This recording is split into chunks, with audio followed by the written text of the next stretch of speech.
এই যে ছোট থেকে সন্তানকে বড় করে লালন পালন করে সেই সন্তান মা বাবার অনুগত নয়, মা বাবার কথা তারা কিছুতেই বশীভূত নয়। এই যে আমরা সদাই সর্বদাই মা বাবার কথাতে আমরা দোষ ধরি, আমাদের গুরু ভক্তি নাই। আজকে বক্ত শ্রেষ্ঠ হনুমান হলো বানর কুলে এর অধিপতি,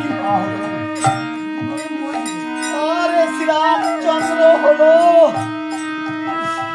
মানব কুলের অধিপতি। তারা আজকে একে অন্যকে সুন্দর ভাবে প্রেমে বশীভূত করেছে।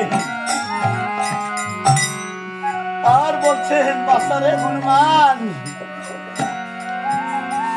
তোমার এই হস্তখানা উত্তোলন করো, তোমার এই চন্দ্রবদন চাই। এখন বলেছে চন্দ্রবদন। দেখেন যারা প্রভু অনুগত হয়, প্রভু বলছে আমার নাম বড়, এই যে নামের সে আমার ভক্ত বড়।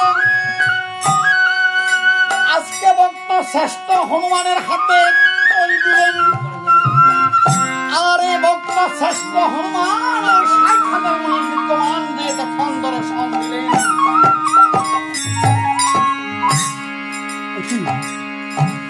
আমি এই ৬০,০০০ মুনি বিদ্যমান এসেছি, আমি একটা হনুমান,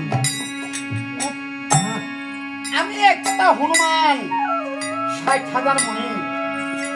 আমি আগে আরে পরে যদি আমি তৈল বরণ করি, আগে যে পাবে সে সন্তুষ্ট হবে, পরে যে পাবে সে রুষ্ট হবে।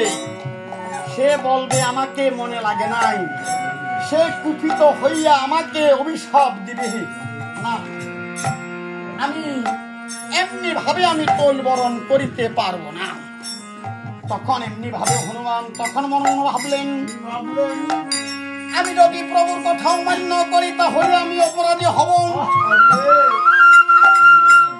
আমার গুরু ও শ্রীরামচন্দ্র বলেছে তৈল বরণ করার জন্য, না করি তাহলে আমি অপরাধী হব। আচ্ছা তৈল বরণ তো আমি করবো, তৈল বরণ করবে একটি কথা আছে।